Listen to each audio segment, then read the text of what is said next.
Welcome to Stuff You Should Know, a production of iHeartRadio.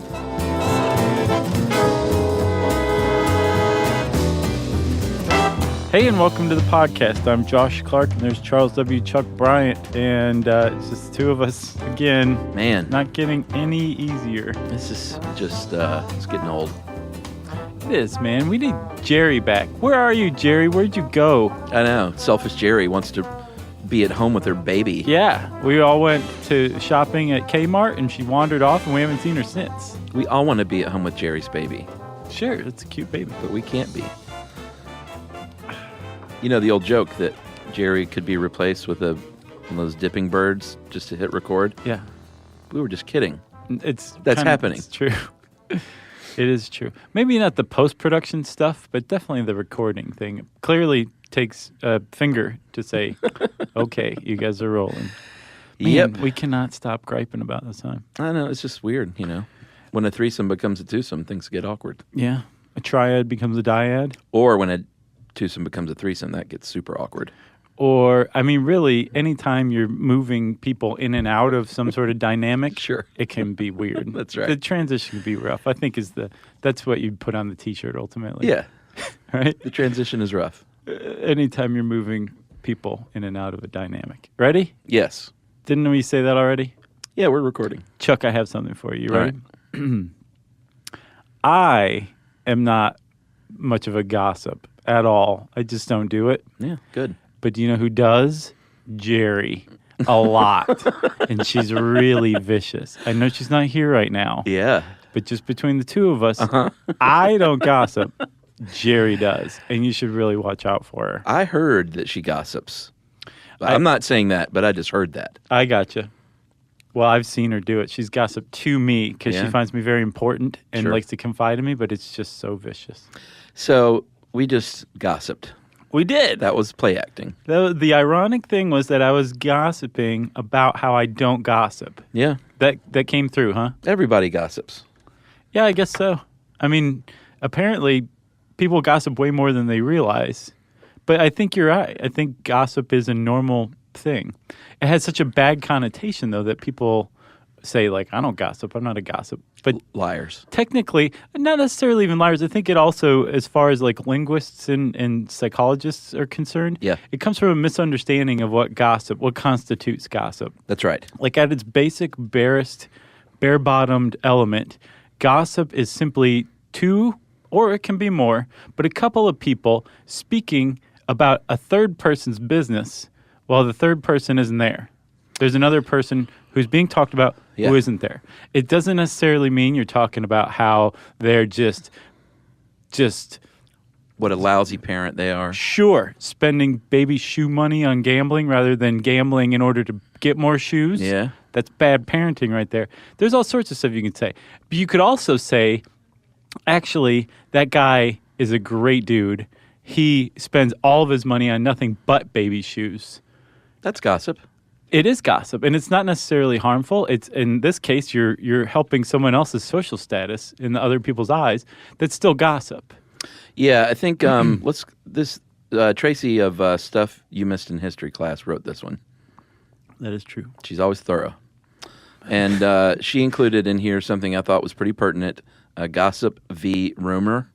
Yeah. And there are differences in, well, I say there's differences, but if you ask professionals who study this, and there are weirdos who do that, they will say sometimes, no, it's the same thing, or a rumor is just a type of gossip. Right. Here's some other distinguishing factors. Gossip is based in fact. Rumors are based in hypotheses. Yeah. I don't know about that one. That makes sense to me because it kind of ties in with the last one. Yeah. Gossip is a tool for maintaining social order, which we're going to talk about at length. Sure. Rumor is a tool for explaining things that people do not understand. I'm not sure I get that one. Like there's garbage raining from the sky. It's the government. That's a rumor. Okay. Whereas if you're like, Charles is up on the roof again, dumping his garbage out on the street. That's gossip. Technically so, yeah. Or that's just laying it out there, you know? Yeah, true. And then finally, gossip relates something people believe has happened, but rumor expresses something people hope or fear will happen. So I have my own hypothesis of the distinction between rumor and gossip. Let's hear it. rumor is uncurated gossip. Rumor is any dude walking down the street, you can be like, there's garbage falling from the sky and it's the government. There's no bond that's formed there. There's no requirement of a bond. Yeah. Whereas gossip requires some sort of connection, or you're forming a connection from the gossip. You know what I'm saying? Yeah. Rumor is just for anybody. Gossip is between confidants to an extent. Yeah, and Tracy points that out too, and that is why supposedly celebrity gossip doesn't qualify as gossip, because it's a third party that doesn't know the others in general. Sure. Unless it's, Jennifer Aniston is talking smack about Brad Courtney and Angelina. Cox. No, she would never do that. Oh, really? No, she loves Courtney Cox. They're still friends, huh? Sure. Why doesn't she ever have her on Cougar Town then? I think she was on Cougar Town. No, well, I stand corrected. Although I have no idea because I've never seen Cougar Town. Did you hear about what happened when she was on Cougar Town? I heard she washed her hair in Evian water. That's Shannon Doherty. Yeah, that's right. Is that a rumor or gossip? I don't know. I guess heard that it, would though. be rumor because we don't Yeah. know Shannon Doherty. True. And then there are some other stipulations that researchers point out for gossip that I also take issue with some of these. The conversation takes place in private, usually the case. Yeah, if not like actual private. Depends on what private means. Everybody's got their shoulders turned. There's Sure. like a creation of a private situation. Yeah, I got you.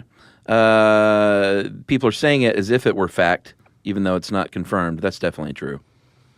Yeah, but that's not necessarily the case. I take issue with that one. It's kind of like you were saying, like, I heard, Oh, true. but I haven't checked it out. So take it with a grain of salt, but get this. Yeah. Oh, man. I even You're ended it good with at some that. vocal fry. People, we already talked about that, knowing each other. And then the body language and tone suggests a moral judgment. That's a big one.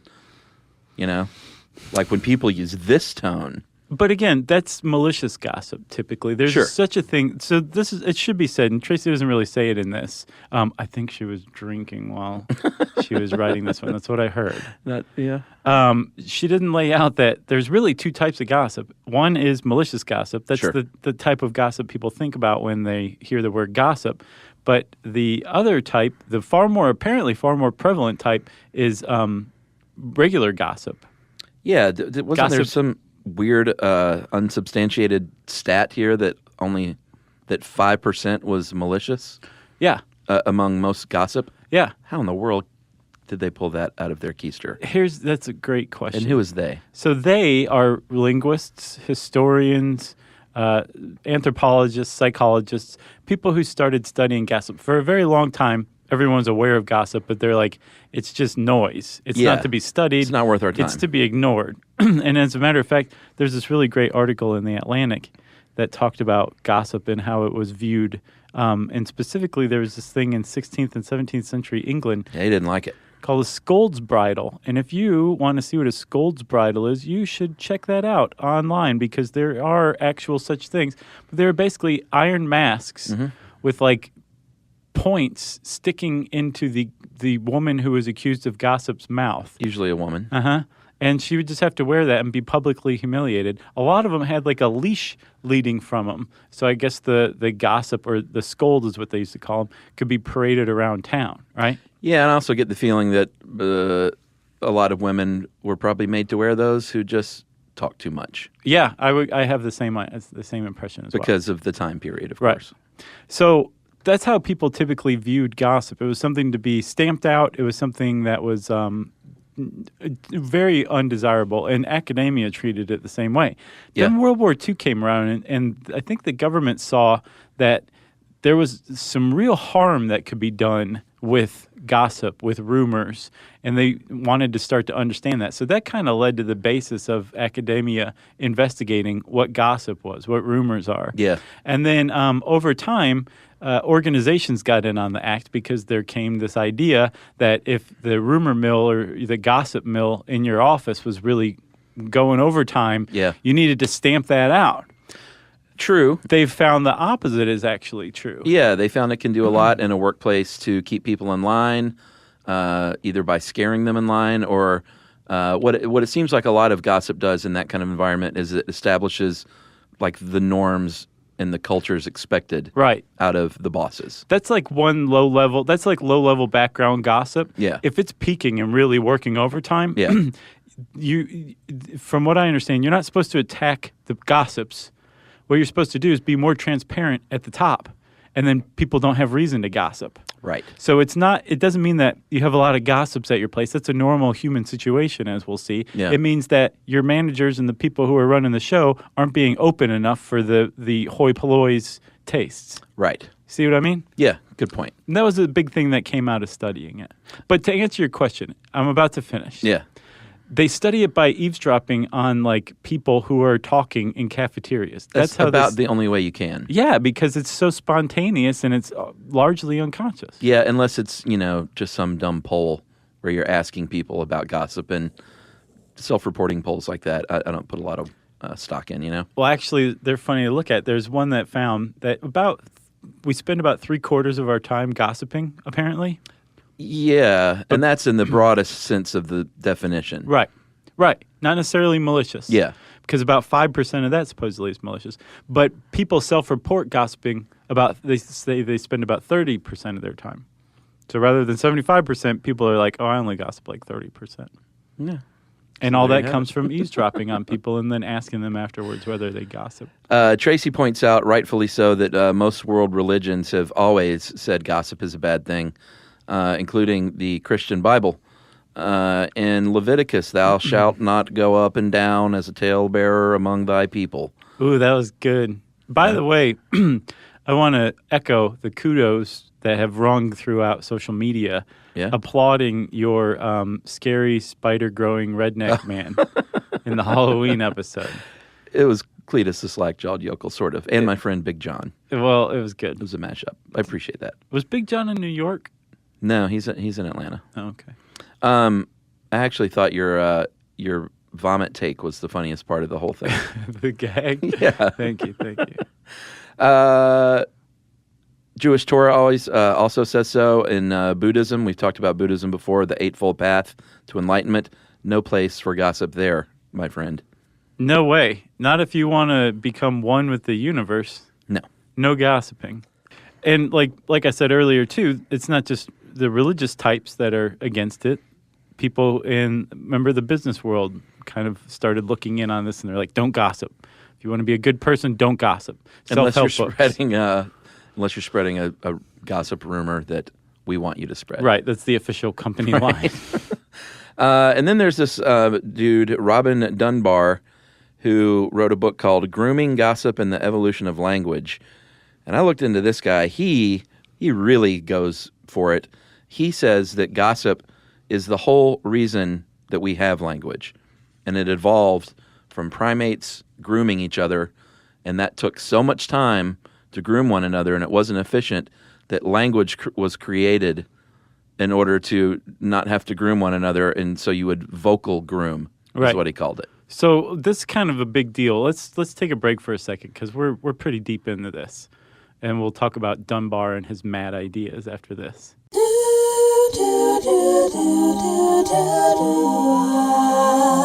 Stuff you should know.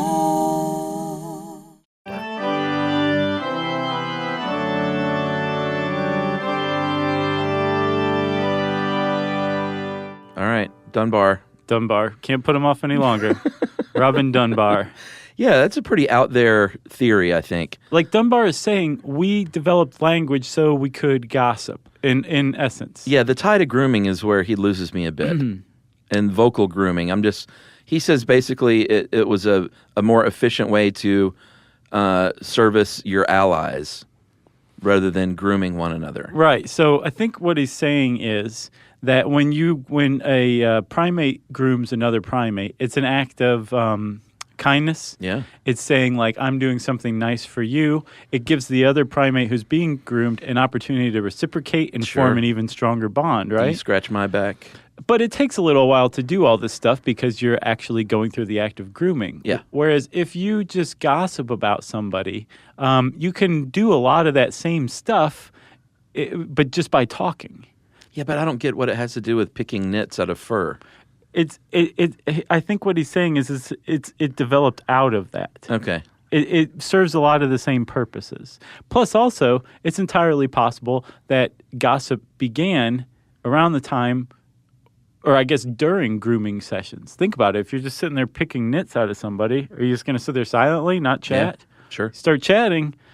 How easy is it going to be to lead to Tuk and what he did after he ate that fermented apple? Sure. It's like the barber shop or the beauty shop. Right, kind of.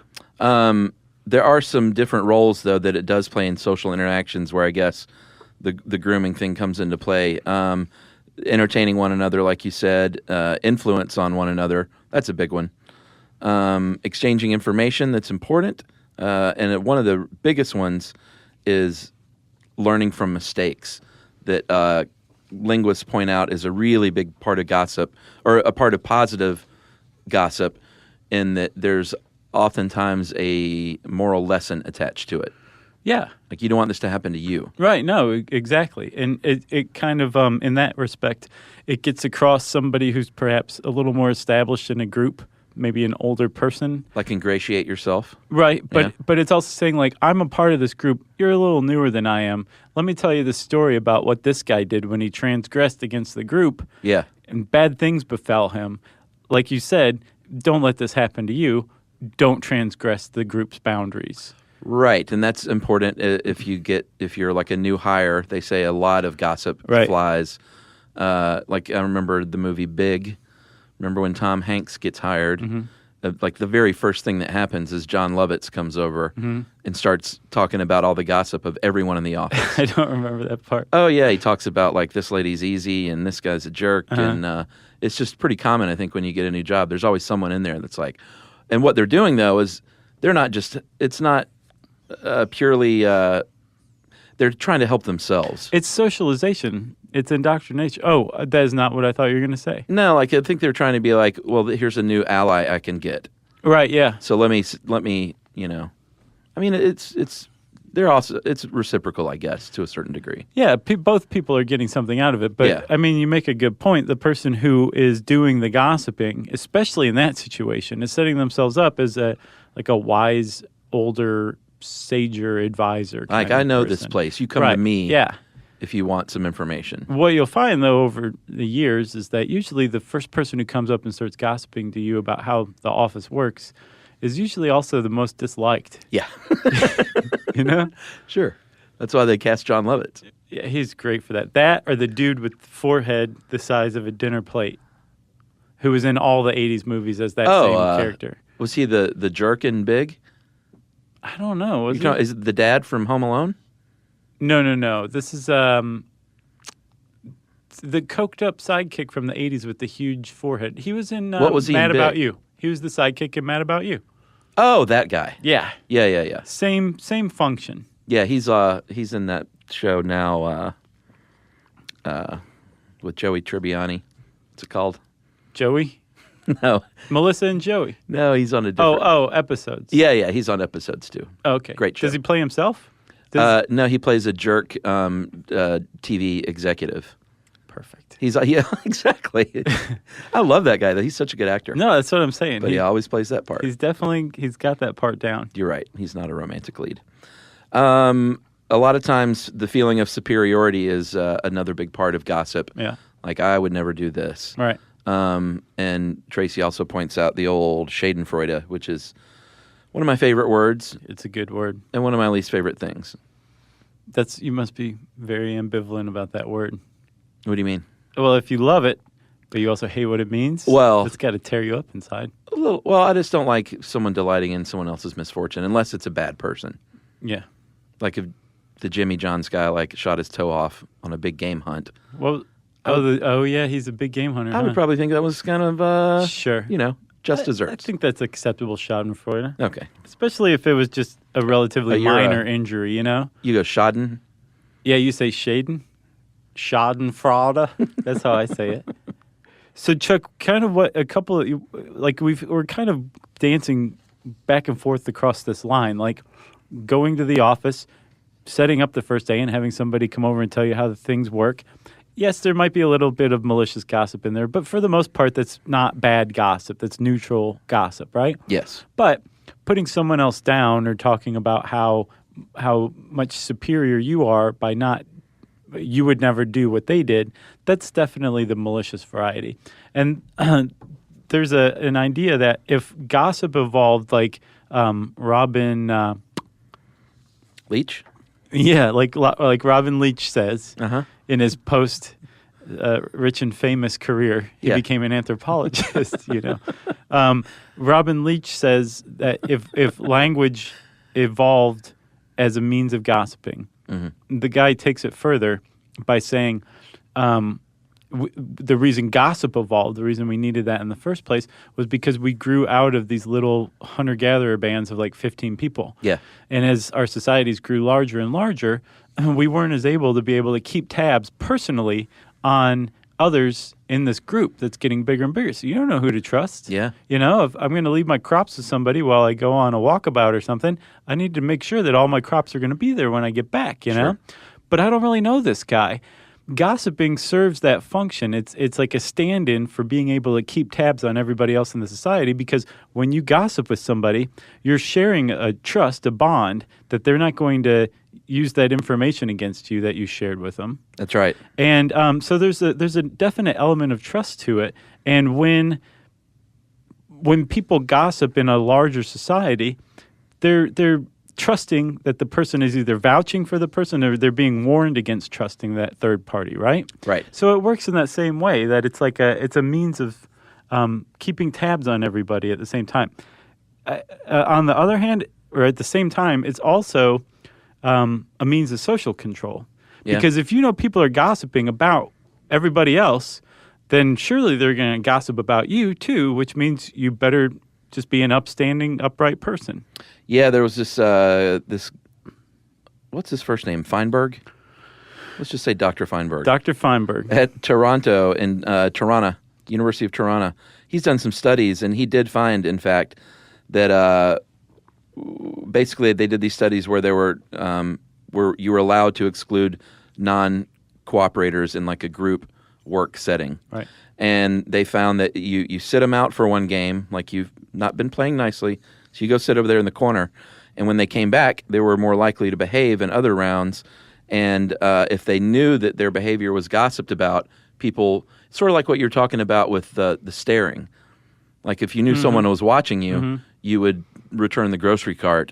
If you know someone's gossiping about you, you're going to toe that line and get your act together. Exactly. It's a means of social control. You know who were really, really, really good at gossiping?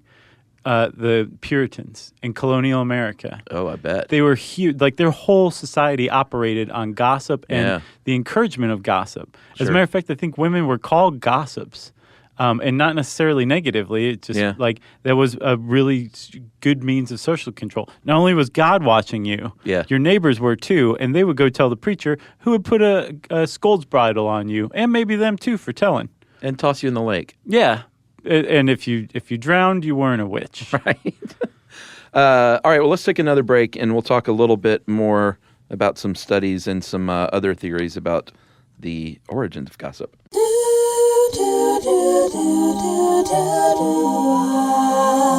Stuff you should know.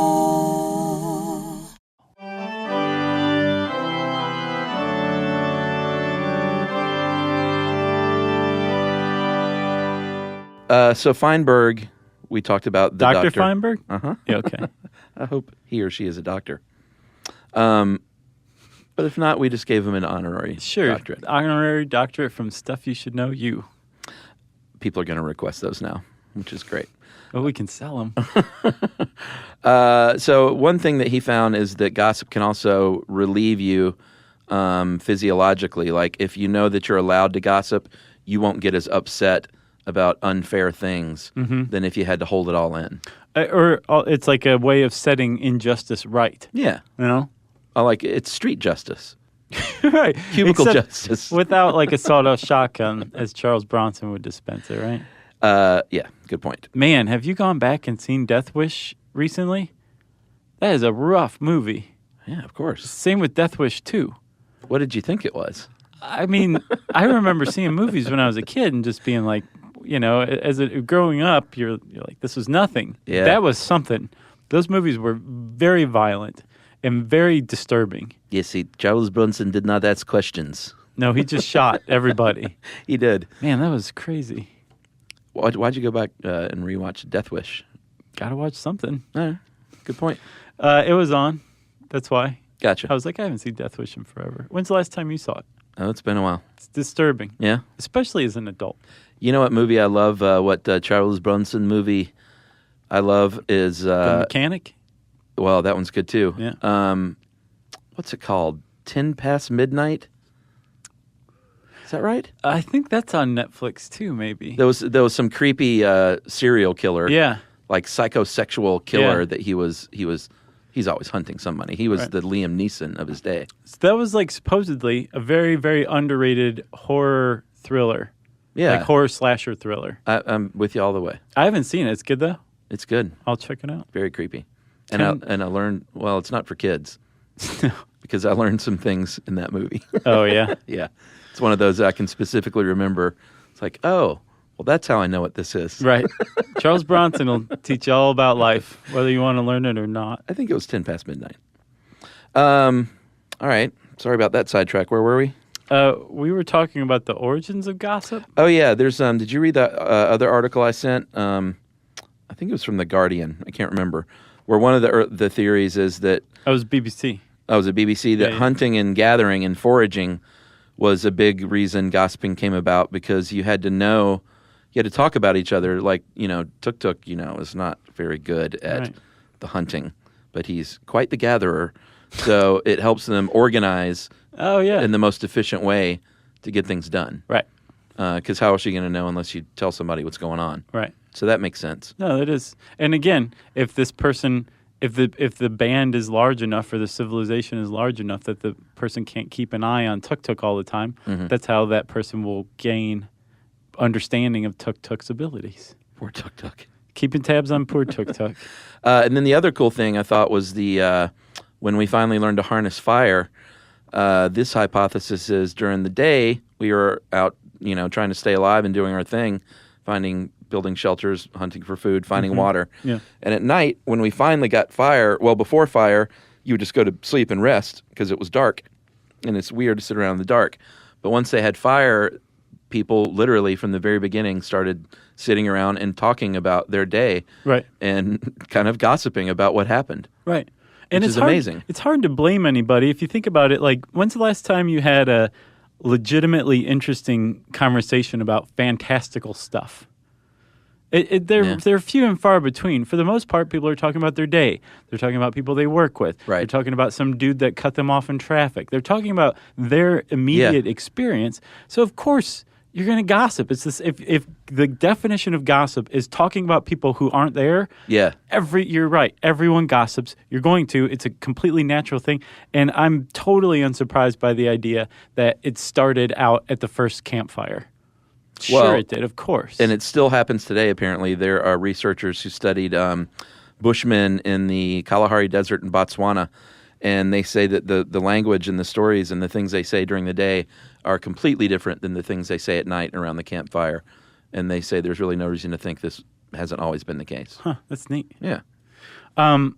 So you said it still goes on today, and we were talking about modern studies of gossiping, right? Yes. There was like a series of studies. I don't know if they were all from the U of Toronto or not, but they seem to be somewhat related, where it was outside observers could watch people playing games, and they noticed cheaters.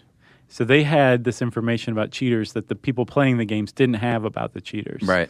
And when they were given the chance to let the players know about a cheater, to send them, I think, like a gossip note is what they called it. Most people would take them up on the offer and would send a note of warning to the person that they were playing somebody who was cheating. Yeah. And they, like you said, they went from being really upset and up in arms to that release valve being undone, and everything was fine with the world again because that person had been alerted to cheating through gossiping. So there is such thing as altruistic gossiping as well. Yeah, with altruism, Tracy had another example of, let's say there's like a choral group and the self-appointed leader is really kind of lazy. And if someone, then other people are kind of making up the slack, doing the duties that he or she should be doing. Someone new comes in the group and they say, hey, listen, this girl, Jane, is the head of the choral group, but you should know. Don't count on Jane to bring the sheet music for you because she never does it. Right. So that's sort of altruistic in that you're helping someone learn the rules of your new group, but you're also kind of talking smack and making yourself superior to Jane. Right. And then, so Tracy added this one other thing that some people would say that the person who's doing that is really, like you said, just talking smack and isn't really working toward a solution to the actual problem, which is Jane being slack at her job, right? Right. And I wonder, like, that's a really good descriptor of what gossip is. Like, gossip would be talk that's not directed toward any kind of solution. It's just talking. Yeah. You know, like if you take that same conversation to somebody who can fire Jane or make her do her job, Right. no one would consider that gossip. Yeah, good because point. it's directed toward a goal, toward the solution. So I guess, and that's probably one thing that people don't like about gossip. It's really, in a lot of ways, it's just blowing off steam. It's not really serving any direct purpose. They all seem to be indirect. Yeah. I think Like you just socializing people. I did. Now, I need an honorary doctorate from somewhere. Oh, you've got one. And then lastly, Chuck, one of the other things, especially from malicious gossip, is that when somebody, it's a very dangerous game, right? When you're gossiping with somebody, especially with somebody that you're not super tight with, you run the risk of scaring that person. Right. Because if there's one thing that people do when they hear gossip, it's they take themselves and put themselves in that situation. Right. And one of the things that you will immediately think when you're being gossiped to is, well, this person gossips, so they could very easily be gossiping about me. How Right. much should I trust this person? Yeah. And that's especially pertinent when it's not already like a tight pair and when the gossip is malicious, you know? Good point. Yeah. Well, it's not mine. I'm just relating facts. You ever watch that Gossip Girl show? No. But there's a Twitter handle, Gossip Girl, I noticed in my research. I'm sure and that's it's like for the real, show, right? No, it's like real gossip. Oh, really? Yeah. I never seen it either. But that's not real gossip because it's all celebrity gossip. Right. I think that's not a kid's show. A show for younger people than me. Sure. It's not for middle-aged men, although I do like it, Blake Lively. So, well, that was one other thing too. Like, Yeah. and we haven't come out and said this. There's a definite perception that gossip is much more prevalent among women. Sure, but that's not true, is it? No. Research shows that men and women basically across the board equally gossip. It's old white men. Yeah. It's old white man. Old white men under attack in America. News at 11. You guys did it again. You got anything else? No, sir. You're being trolly. You know that? Yeah, I know. If you want to know more about gossip, you can type that word in the search bar at howstuffworks.com, and it will bring up this article, complete with totally superfluous illustrations that will baffle the mind. True. And did you see them? Yeah. It's just weird. I kept looking, like, did I miss a story or something that relates to that? No. It became a game. Like, find the meaning. Yeah.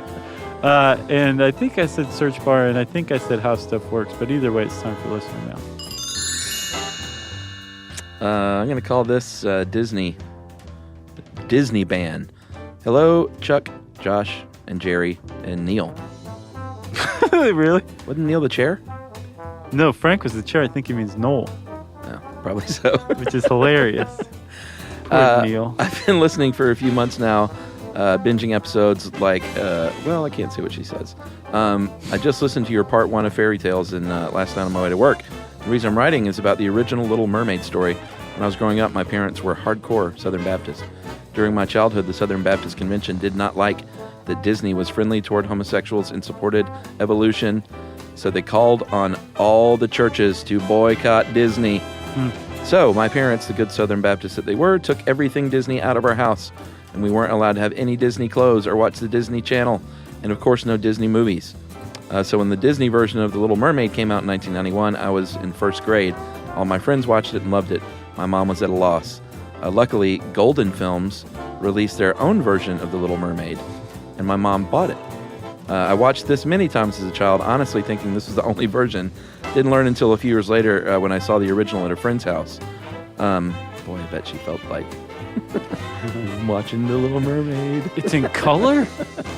This version I saw followed the original story by Hans Christian Andersen, complete with a terrifying sea witch and the suicide at the end, which was a great movie for a first grader. The sea witch starred in my nightmares. That's about the time that I started smoking cigarettes. So thanks for all the great sidetracking, as well as the amazing content you provide, and that is from Lindsay. Well, thanks a lot, Lindsay. Appreciate that. Glad you finally got to see The Little Mermaid. I like that she thanked us for sidetracking. Some people do. Sure. It's pretty infrequent when people are like, stay on point. Yeah. And when they do, I'm like, buddy, you have a long archive to go through. Yeah. If that bothers you. We got a lot of good sidetracks today. And it was 10 past midnight, by the way. Nice. If you want to get in touch with us, you can tweet to us at SYSK Podcast. You can join us on Facebook.com/StuffYouShouldKnow. You can send us an email to stuffpodcast@howstuffworks.com. And Chuck, as always, join us at our home on the web. Chuck. Yes. Stuff You Should Know, Chuck.com. Stuff You Should Know is a production of iHeartRadio. For more podcasts from iHeartRadio, visit the iHeartRadio app, Apple Podcasts, or wherever you listen to your favorite shows.